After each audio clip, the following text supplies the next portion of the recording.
سلام. داشتم با یه مامان صحبت میکردم در مورد پستونک گرفتن بچه‌شون. سوال پرسیده بودن و گفتن تا جایی که بتونم مقاومت میکنم و بهش نمیدم.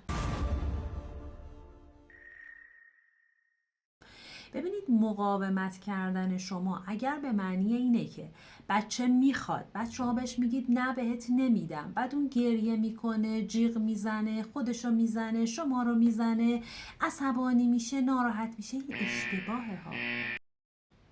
اگر بچه من یه چیزی میخواد، مثلا پستونکشو میخواد، شیشه میخواد، گوشی میخواد یه جایی بره، یه کاری بکنه و من میخوام اون رو انجام نده، بهتره که با جایگزین دادن یا حواسش رو پرت کردن باشه، نه اینکه من بیام بهش بگم نه، بعد اون جیغ بزنه، بعد من عصبانی بشم، بعد حالا تو عصبانیت ممکنه بهش بگم باشه بیا بگیر، یا بهش بخوام تنبیهش بکنم. به هر حال هم باعث افزایش لجبازی بچه میشه، اگر هم به خواستش برسه یاد میگیره با جیغ و گریه به خواسته هاش برسه.